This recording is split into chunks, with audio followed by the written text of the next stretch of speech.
Picture an arrow being shot from a bow. In, the laws of physics, once that arrow leaves the string, it's gone. It's A committed. runaway trip. Exactly. It expends its energy and eventually it falls. But what if there was a place in the sky, a specific energy, where the laws of destiny seem to work in reverse? Hmm. Why is Punarvasu the only star in the heavens where the arrow, once it's shot, magically returns to the quiver? It's a question that completely challenges our linear way of thinking. But it also gets at something deeper, something psychological. Right. Why is it that some people seem almost designed to fail on their first attempt, whether it's a business or love, only to have the second attempt become this guaranteed triumph? That's the real mystery here, the star of renewal. But reading the text, this feels like more than just renewal. It's almost like a cosmic do-over. A safety net, woven right into the universe saying, okay, that didn't quite work, reset, try again. Exactly. That's it. But before we dig into the mechanics of that reset, do you feel that, the shift in the air? I do. It's quiet. The heavy wooden door is shut. That howling wind from AAR draw, that storm of tears we were just in, it's finally gone. All you can hear is the clock. And the sound of our coffee cups. The smell is different, too. The storm smelled like ozone, electricity, but in here... It smells like the earth after a good rain. Yes. That and old books, and this coffee, which is very strong. This is the sanctuary. We've stepped out of the chaos and into the 7th Nakshatra, Punarvasu. We're safe now. This is the root of Jupiterian energy. We can finally breathe. It really does feel like a safe harbor. So let's use this calm to unpack the name itself. Because in Sanskrit, a name is never just a label, is it? It's a formula. Never. Punar means again, and Vasu translates to, well, good, light, sometimes wealth or gem. Precisely. And if you put them together, you get these incredibly profound, simple phrases. Good again, wealthy again. But the emphasis is on again. Yes, that's the key. It isn't new, it's again. A more literal translation is becoming Vasu again, which implies restoring something that was lost in the storm we just left. Good again. It sounds simple, but there's so much packed into that. It implies that things were bad or broken. You can't be good again unless you've been not good first. That's the crux of it. This isn't the energy of creation from nothing. It's the energy of restoration.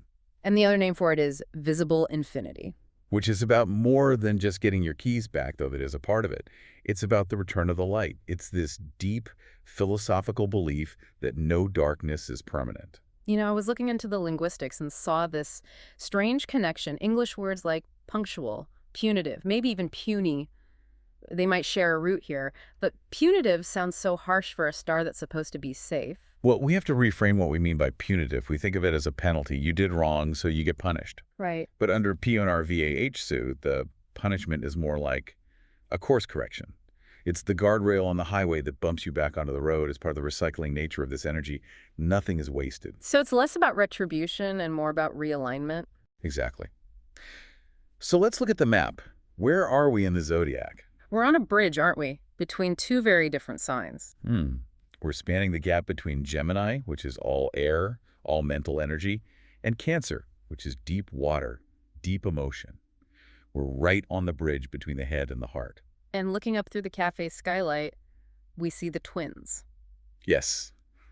The two bright stars, Castor and Pollux. And this is really where the whole story of the second attempt comes from. There's a real duality there. A stark one. Castor is seen as the volatile twin, the disruptive one. I've seen him described as naughty, but that feels a bit childish for the kind of trouble this energy can bring. I agree. Naughty minimizes it. Think of Castor as the sharp edge. It represents the first attempt at anything under this star.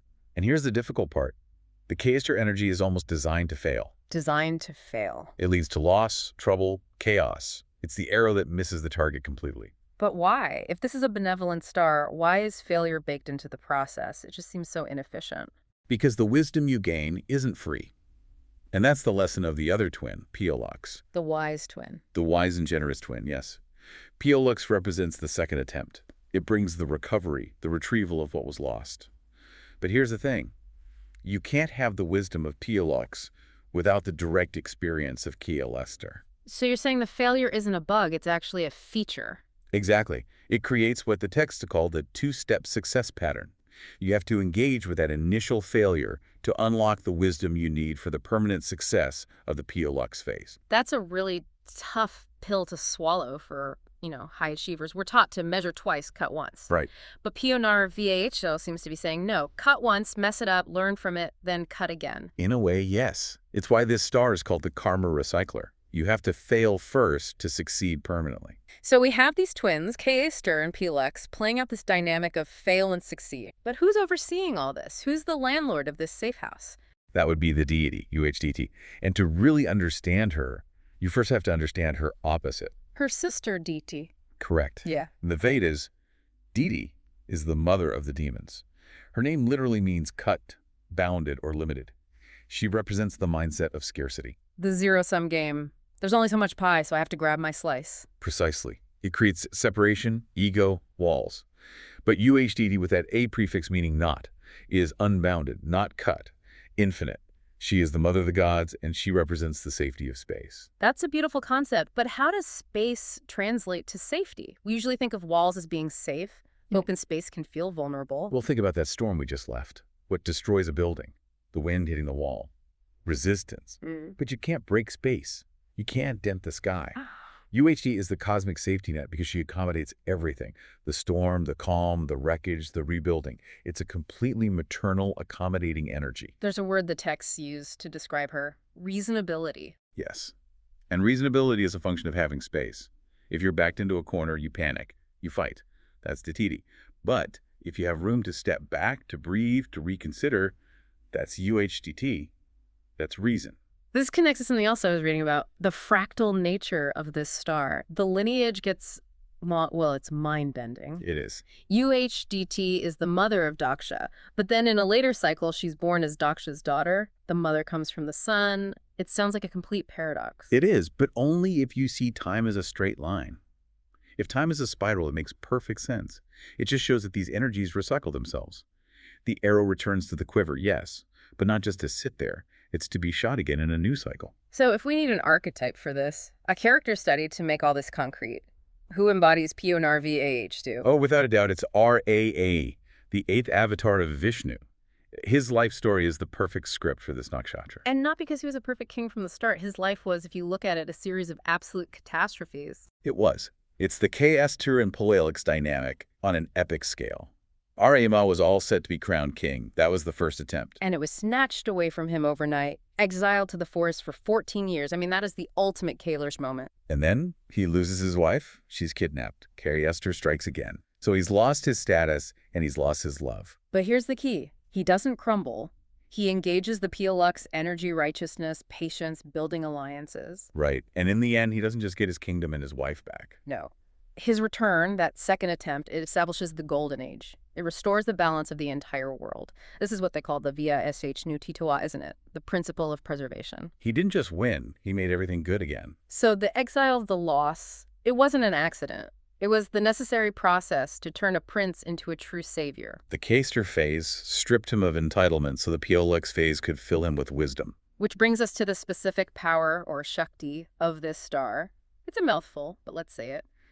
Vastuva-Prapana-Shakti. It is a long phrase, but the meaning is incredibly practical. It's the power to gain or retrieve objects or objectives.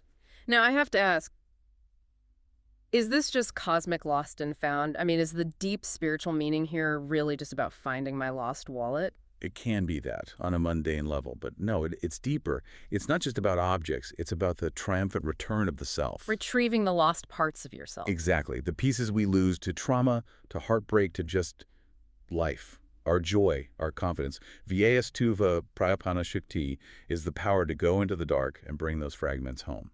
The texts use an analogy for this, something about wind and rain. Yes, the imagery is beautiful. The basis above is the wind. The basis below is the rain. The result is the revitalization of plants. The monsoon. It's the monsoon. The earth is parched, cracked, dead after the dry season. That's the world after AI draw. Then Punar VAHU comes. The wind moves the clouds into place, retrieving the resource, and the rain falls, bringing the dead earth back to life. That brings us right back to the symbol we started with, the arrow. But not just the arrow. The symbol is the quiver of arrows. The container. Right. An arrow in flight is active, expending energy, vulnerable, and the arrow in the quiver is potential. It's safe. It is returned home. This is why Punarvasu is seen as the safest of all the NUK kshatras, its home base. And the other symbol is literally the house, shelter. The end of the journey, exactly. So what's the technical wiring here? Who's the planetary ruler? The ruler is Jupiter. G-O-Ru, the great benefic. Which explains all the optimism and safety. It does. This star is the root of Jupiterian energy. It brings ethics, philosophy, that broad, expansive worldview. It's why UHDT is so accommodating. Jupiter hates boundaries. And the quality, the guna. Pure sattva. Harmonious, balanced, the first ray of sunlight after the storm. Okay, but here's the paradox I was wrestling with. The texts say its nature is movable or chara. How can it be a house, which is stable and also movable? That is the beautiful paradox of the spiral, isn't it? It moves in order to return. Think about Arayama. He traveled constantly for years. But the whole goal of that movement was to get back home. Exactly. It's the movement of a safe return. It's not wandering aimlessly. It's the specific motion of a boomerang. It has to go out so it can come back. Motion with the intent of return. I like that. And there's a sound associated with this root energy, the sacred syllable Om, or Am. The primal sound of the universe. The sound of both beginning and end. It's a perfect fit. I have to ask, though, we've painted a very cozy picture here. Safety, renewal, a divine mother. Is there a shadow side? Is there a downside to being this comfortable? Yes, there is. And it's insidious because it doesn't feel bad. It's called philosophical laziness. Philosophical laziness. That sounds strangely pleasant. It can be a trap because the gift of Jupiter is contentment. People with this energy can stagnate. They face a challenge, and instead of engaging, they might just say, well, it's all an illusion anyway. Why bother? What's the use? Exactly. Yeah. They have the arrow, they have the bow, but they can't be bothered to string it. They get so comfortable in the quiver, they forget they're meant to fly. So the safety of the house can become a prison. You get so used to knowing you have a second chance that you never really commit to the first one. Precisely. Comfort can be the enemy of progress. You can't just wait for the arrow to return. You have to be willing to shoot it again. So, to bring this all together, Punarvasu is the universe's guarantee that nothing is ever truly lost.